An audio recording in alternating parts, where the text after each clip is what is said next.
नमस्कार, मैं हूं आपके साथ अलीम अतार। बुलेटिन में खबरों की शुरुआत करते हैं।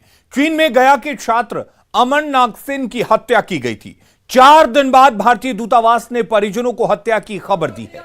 गैर चीनी नागरिक पर अमन की हत्या का आरोप लगा है। गया का रहने वाला 20 साल का अमन नागसेन चीन के Tianjin foreign university of technology से बिजनेस स्टडीज की पढ़ाई कर रहा था। 24 जुलाई से ही परिजनों की अमन से बात नहीं हो पा रही थी। 29 जुलाई को यूनिवर्सिटी एडमिनिस्ट्रेशन की ओर से छात्र के घर वालों को संदिग्ध मौत की सूचना दी गई थी।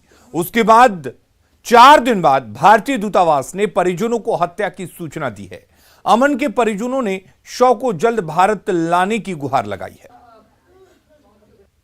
इसलिए हम तो चाहते हैं कि जितने भारत के और भी छात्र पढ़ते हैं उनके माता पिता से मैं अनुरोध करता हूं कि वो भारत सरकार से मांग करे कि हमारे पुत्र को भारत सरकार जल्द से जल्द पार्थिव शरीर लाए। अब तो विश्वास नहीं है। अगर जिस तरह मेरे भाई के साथ हुआ है तो अब तो विश्वास नहीं है। अगर हमें गवर्नमेंट सुरक्षा देती है तो ज़रूर जाएंगे, अगर नहीं देगी तो फिर क्यों जाएंगे। अगर इसी तरह जैसे मेरे भाई को हुआ, अगर किसी और के साथ ऐसा होगा, कौन माँ बाप चाहेगा कि अपने बच्चों को हम विदेश में भेजे पढ़ने के लिए। किसी और बच्चे के साथ में किसी और आज जैसा मेरे घर में हाल है ऐसा हाल किसी और के घर। क्या मांग करेंगे आपसे? हम तो सब मांग ही करेंगे कि उसे कड़ी की खरी सजा दे जाए, हमारा बेटा वापस आ जाए, वापस लाया जाए, हमारा देश वापस लाया जाए। अच्छा, क्या सोच के आप वहाँ भेजे थे अपने बेटे को? पढ़ने के लिए भेजे थे कि हमारा बेटा अच्छा बने, कुछ काम करेगा, देश के लिए कुछ विकास करेगा। लेकिन मेरा बेटा तो वहीं विकास हो गया। बेतिया में चोरी के 2 आरोपियों की जमकर पिटाई की गई। सिरिसिया पंचायत के वार्ड नंबर 8 की यह घटना है। दोनों को बिजली के खंभे से बांधकर अधमरा किया गया, सिर मुड़वा दिया गया। जुल्म के इंतहा का यह वीडियो वायरल हो रहा है। भगड़वा गांव के विश्वनाथ यादव और माधव राय पर पिटाई का आरोप लगा है।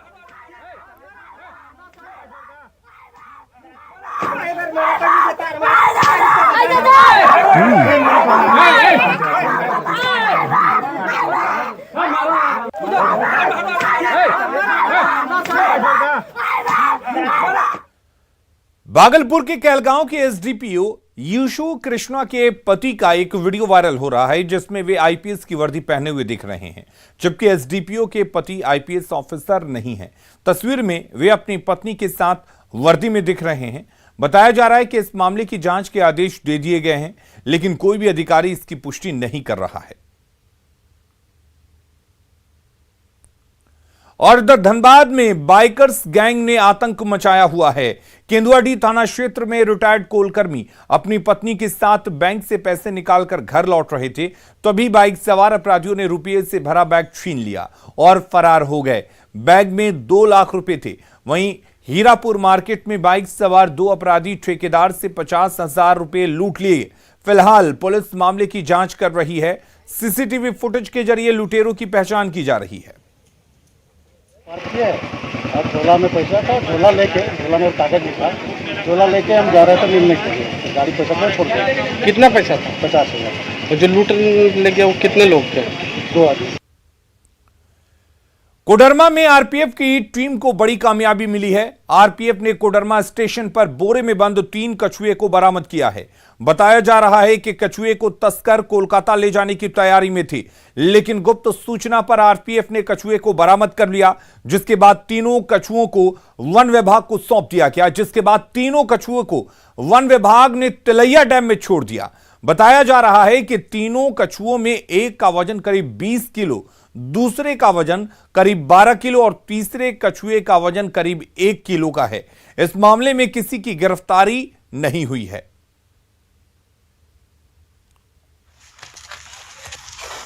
गंगा समेत पटना के आसपास से गुजरने वाली 4 नदियां खतरे के निशान के ऊपर बह रही हैं।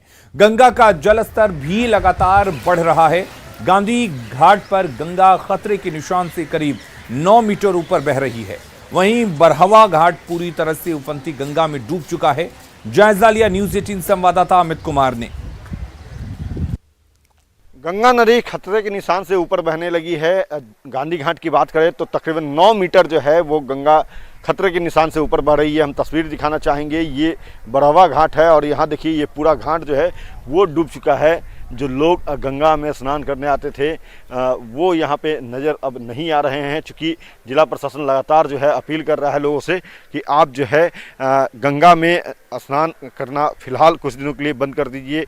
पूजा अर्चना जो है वो घाट किनारे ही कर लिया कीजिए, चूँकि गंगा खतरे के निशान से ऊपर बढ़ रही है और इस वजह से जो है जान को नुकसान हो सकता है। जगह जगह पे जिला प्रशासन जो है वो जो तैराक होते हैं उनको डिप्लॉयमेंट किया है।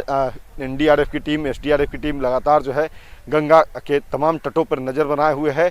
इसके साथ साथ अगर हम बात करें पुनपुन की, दरधा की या फिर दूसरी नदी की, तो पटना ज़िले से सट करके 5 नदियाँ बहती है, जिसमें करसरा नदी है, उसके अलावा फिर गंगा नदी है, पुनपुन नदी है, सोन नदी है, तो ये दरधा नदी है। तो 4 नदी खतरे के निशान से ऊपर है। सोन भी लगभग खतरे के निशान के करीब पहुंच चुकी है और ये स्थिति रही तो सोन नदी भी बहुत जल्द खतरे के निशान से ऊपर आ जाएगी। और आपको हम तस्वीर दिखाना चाहेंगे कि ये देखिए काफ़ी वर्षों के बाद जो है वो दियारा का जो इलाका था वो एक समान नज़र आ रहा है, गंगा में विलीन हो चुका है।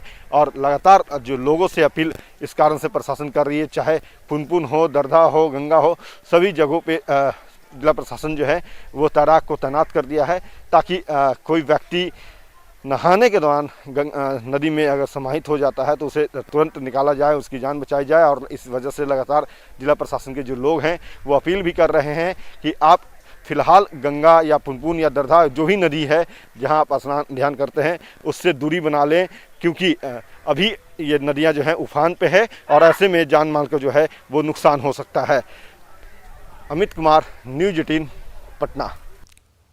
और इधर मेदिनीनगर में बारिश के कारण उत्तरी कोयल नदी उफान पर है, लेकिन नारियल और पूजा सामग्री चुनने के लिए बच्चे जान जोखिम में डाल रहे हैं।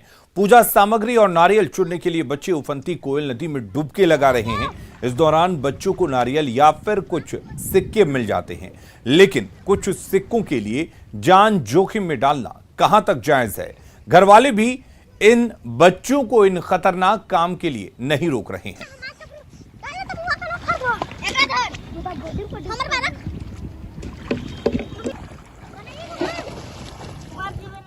लोहरदगा के बड़गांव में बारिश ने एक परिवार का आशियाना उजाड़ दिया। ऐसे में पीड़ित परिवार दूसरे के घर में रहने को मजबूर है। साहिदा बीबी के 2 छोटे छोटे बच्चे हैं, जबकि उसका पति बाहर मजदूरी करता है। ऐसे में उसने प्रशासन से मदद की गुहार लगाई है। लगातार बारिश के कारण मेरा घर गिर गया है। 9 बजे रात में गिरा है। छोटा छोटा बच्चा सब है, लेके दूसरा के घर में हम रहते हैं। मेरा लाल कार्ड भी है। मेरा इंदिरा आवास के लिए सरकार मदद करे। नीतीश कुमार ने एक बार फिर जातीय जनगणना पर जोर दिया है। उन्होंने कहा कि एक बार फिर से जातीय जनगणना होने से स्थिति साफ होगी और हर वर्ग के लिए योजनाएं बनाई जा सकेंगी। उन्होंने कहा कि इस बारे में विधानसभा से प्रस्ताव पारित हो चुका है, जिसका सभी ने समर्थन किया है। वहीं गठबंधन सरकार चलाने में दिक्कत के सम्राट चौधरी के बयान पर सीएम ने कहा कि ऐसी कोई बात नहीं है और सरकार अच्छी तरह से चल रही है। नीतीश कुमार ने एक बार फिर कहा कि उनकी पीएम बनने की कोई इच्छा नहीं है। हरियाणा के पूर्व सीएम ओम प्रकाश चौटाला से मुलाकात पर नीतीश कुमार ने कहा कि इसका कोई राजनीतिक मतलब नहीं है।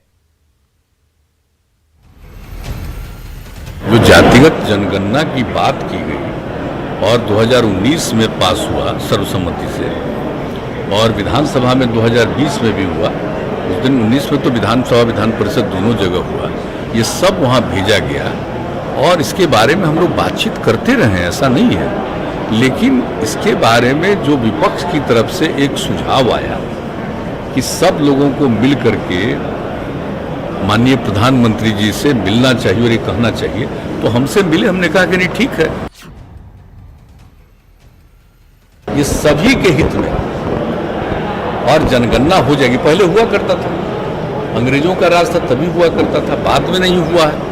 तो अगर एक बार भी कम से कम हो जाएगा तो अच्छी बात है ना, एक एक चीज की जानकारी मिलेगी और सबके हित में आप बेहतर काम कर सकते हैं। गठबंधन तो इतने दिनों से चल रहा है और गठबंधन कितना बढ़िया से एक दूसरे के साथ मिलके काम करता है, तो यहाँ तो कोई दिक्कत नहीं है। लेकिन कोई बात है तो जरूर अपनी पार्टी के लोगों से बात करना चाहिए, कोई बात हो। नहीं सब छोड़िए। मुख्यमंत्री जी एक सवाल, अंतिम सवाल, मुख्यमंत्री जी एक सवाल, ये जो कार्ड, अरे अब हम तो हाँ। यहाँ की सेवा करते करते अब क्या अभी सब कोई हमारे मन में कोई आकांक्षा, कोई इच्छा वगैरह नहीं। और जहाँ तक आप बात कर रहे हैं चौटाला साहब का, तो उनके प्रति तो हम लोगों के मन में आज से नहीं, बहुत जमाने से सम्मान है ना। तो इसलिए सब लोग एक जमाने में दल में, एक ही दल में रहे, फिर अलग अलग सब लोग हो गए, वो अलग बात है। लेकिन जो एक रिश्ता है वो रिश्ता है।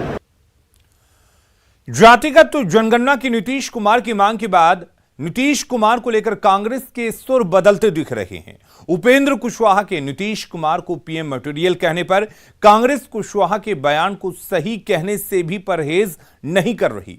कांग्रेस विधायक प्रतिमा दास ने कहा कि नीतीश जी के बारे में कुशवाहा जी ने जो कहा है उसमें गलत क्या है।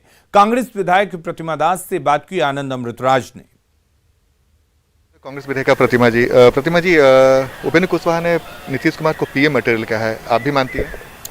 देखिए, 2014 के पहले कौन जानता था कि माननीय नरेंद्र मोदी जी देश के प्रधानमंत्री बनेंगे। हर पार्टी अपने नेता को बढ़ा चढ़ा करके कहता है और उसको ये उम्मीद होती है कि हमारे पार्टी का जो नेता प्रधानमंत्री बने। हम लोग भी चाहते हैं कि हमारे पार्टी के आदरणीय राहुल जी प्रधानमंत्री बने। तो यदि कुशवाहा जी ने कहा है तो इसमें बुराई, मुझे नहीं लगता कोई बुराई है। मतलब आप मानती हैं कि नीतीश कुमार में है वो बात? नहीं, हर पार्टी के नेता को लगता है कि मेरे नेता में ये खूबियां हैं, वो प्रधानमंत्री बन सकते हैं, तो उन्होंने कहा है, तो इसमें कोई कंट्रोवर्सी वाली बात नहीं है। अब वो लोग अभी तो दोनों महागठबंधन में, अब वो समझे कि किनको प्रधानमंत्री के रूप में देखना चाहते हैं। इस वक्त हमारे साथ मौजूद है कांग्रेस विधायिका प्रतिमा जी। उपेंद्र कुशवाहा ने नीतीश कुमार को पीएम मटेरियल कहा। छठी जेपीएससी सिविल सेवा परीक्षा मामले में झारखंड हाईकोर्ट में दायर अपनी अपील याचिका को जेपीएससी ने सोमवार को वापस ले लिया। दरअसल जेपीएससी ने झारखंड हाईकोर्ट की एकल पीठ के 7 जून को उस फैसले को डबल बेंच में चुनौती दी थी जिसमें पुराने मेरिट लिस्ट को निरस्त करते हुए नया मेरिट लिस्ट जारी करने और दोषी अधिकारियों पर कार्रवाई करने के निर्देश दिए गए थे। हालांकि सोमवार को जेपीएससी ने डबल बेंच में दायर अपनी अपील याचिका को वापस ले लिया। मामले की जानकारी दे रहे हमारे सहयोगी संजय कुमार सिन्हा। छठी जेपीएससी सिविल सेवा परीक्षा मामले में जेपीएससी ने झारखंड हाईकोर्ट में दायर अपनी अपील याचिका को वापस ले लिया है। दरअसल झारखंड हाईकोर्ट की एकल पीठ ने जेपीएससी को निर्देश दिया था कि पुराने रिजल्ट को निरस्त कर नया फ्रेश मेरिट लिस्ट जारी किया जाए और दोषी अधिकारियों के खिलाफ कार्रवाई की जाए, लेकिन जेपीएससी ने ऐसा कुछ नहीं किया और 55 दिनों के बाद झारखंड हाईकोर्ट की एकल पीठ के फैसले को डबल बेंच में चुनौती दी। जबकि राज्य के महाधिवक्ता ने राज्य सरकार को सलाह दी थी कि नया फ्रेश मेरिट लिस्ट जारी किया जाए और दोषी अधिकारियों पर कार्रवाई भी होनी चाहिए, लेकिन जेपीएससी ने ऐसा कुछ नहीं किया। अब देखना यह है कि जेपीएससी एकल पीठ के फैसले का पालन किस तरह करती है। कैमरामैन संजीत तिवारी के साथ संजय कुमार सिन्हा, न्यूज़ 18 रांची। केंद्र की मोदी सरकार ने डिजिटल ट्रांजैक्शन और डायरेक्ट बेनिफिट ट्रांसफर को बढ़ावा देने के लिए ई रूपी को लॉन्च कर दिया है। ई रूपी को खुद प्रधानमंत्री नरेंद्र मोदी ने लॉन्च किया। ई रूपी का मकसद डिजिटल पेमेंट को गति देने के साथ किसी योजना के लिए भेजे गए पैसों का दुरुपयोग रोकना भी है।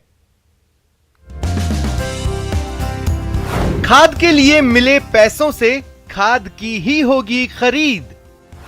किताब के लिए मिले पैसों से सिर्फ खरीद पाएंगे किताब। टीके के लिए मिले पैसों से लगेगा सिर्फ टीका। यानी जिस काम के लिए पैसा उसी पर होगा खर्च। सोमवार को पीएम मोदी ने जिस ई रूपी को लॉन्च किया उसका मकसद डिजिटल पेमेंट और डायरेक्ट बेनिफिट ट्रांसफर को बढ़ावा देना तो है ही, साथ ही इसका मकसद सरकारी योजना में भेजे गए पैसों का दुरुपयोग रोकना भी है। ये बात पीएम मोदी ने ई रूपी लॉन्च करते वक्त भी बताई। इससे सुनिश्चित होगा कि उसके द्वारा दिया गया धन उसी काम में लगा है जिसके लिए वो राशि दी गई है। अपने संबोधन में पीएम मोदी ने बताया कि ई रूपी सुनिश्चित करेगा कि जिस काम के लिए पैसे दिए गए वो पैसे उसी काम पर ही खर्च हों।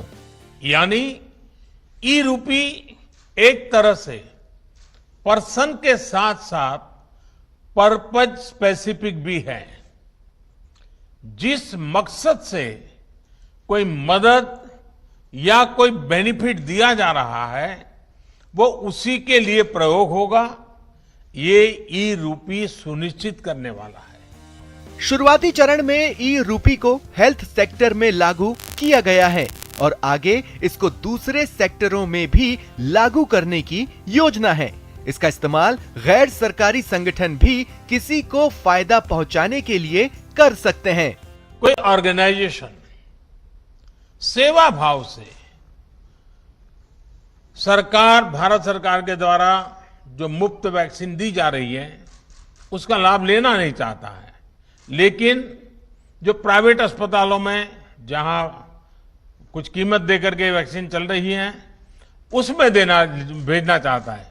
अगर वो 100 गरीबों को वैक्सीन लगवाने की उसकी इच्छा है तो वो उन 100 गरीबों को ई रूपी वाउचर दे सकता है।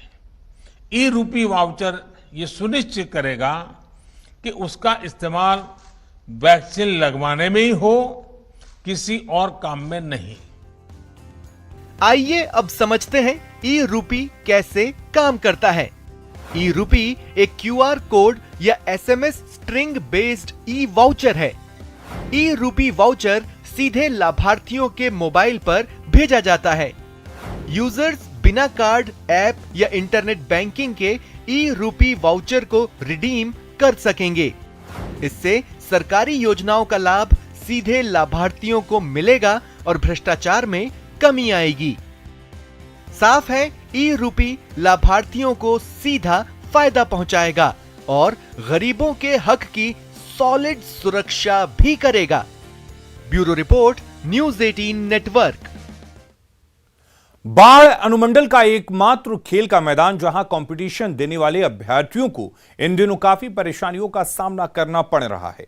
NH 31 किनारे इस मैदान से ना जाने कितने खिलाड़ी नेशनल और इंटरनेशनल खेले हैं और कितने अभ्यर्थी आज सरकारी नौकरी में हैं, लेकिन आज ये मैदान बदहाल है। प्रतियोगिता परीक्षा में शामिल होने आए परीक्षार्थियों को खेल मैदान की स्थिति नारकीय होने के कारण इधर उधर भटकना पड़ता है। स्थिति का जायजा लिया संवाददाता अनिरुद्ध ने।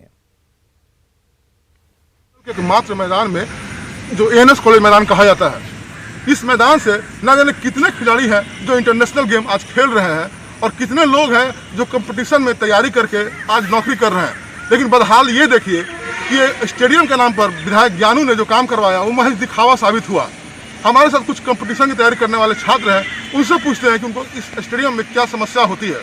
सागर जी, क्या समस्या होती है? समस्या सर ये समस्या होती है कि हम लोग सर एक तो हम दूसरा डिस्ट्रिक्ट से आके यहाँ पे तैयारी करने आए हैं और तैयारी करने में ये फील्ड की जो जर्जरताएँ हैं, जो ये दिखा रही है, ज्ञानेंद्र सिंह ज्ञानू की कमी को दिखा रही है, ललन कुमार सिंह की कमी को दिखा रही है। और हम लोग के द्वारा जब वहाँ पे आवेदन दिया जाता है तो सिर्फ आश्वासन देते हैं कि ठीक हो जाएगा, ठीक हो जाएगा, लेकिन ये जर्जरता इसी तरह बनी हुई है। लेकिन क्या समस्या हो रही है? कंपटीशन के लड़के आ रहे हैं यहाँ पे, इतना प्रॉब्लम है सर। हर एक साल हम लोग फिजिकल करवाते हैं और जब भी होता है हम लोग जब भी बारिश में ही हम लोग उपाय करते हैं। ये सब पहले भी नहीं करते, कुछ गलती हम लोग का भी है। और जब बारिश होता है तभी हम लोग उपाय करते हैं। इस तरह से कोई भी स्टूडेंट कोई भी देखने के लिए भी नहीं आता है।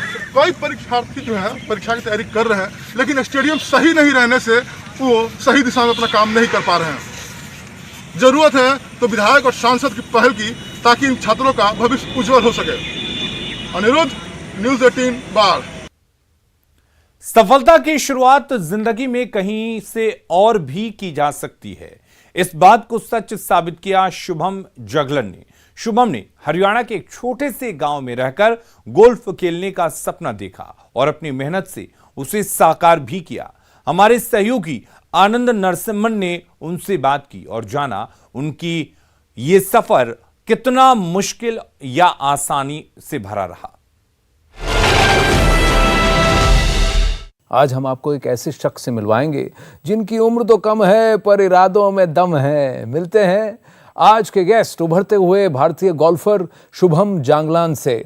नमस्ते सर। आपके नाम भी एक वर्ल्ड रिकॉर्ड है ना, 9 अंडर का कुछ? बहुत ही अच्छा खेला था उस दिन quite a lucky day, but world record का तो बाद में पता चला था, बट क्वाइट एक्साइटिंग। शुभम जांगलान अपने आप को कहाँ देखता है आज से 10 साल बाद? इंडिया को रिप्रेजेंट करूं, मैं पीजीए टूर पे खेलूं, at the end to get a medal for India at the Olympics.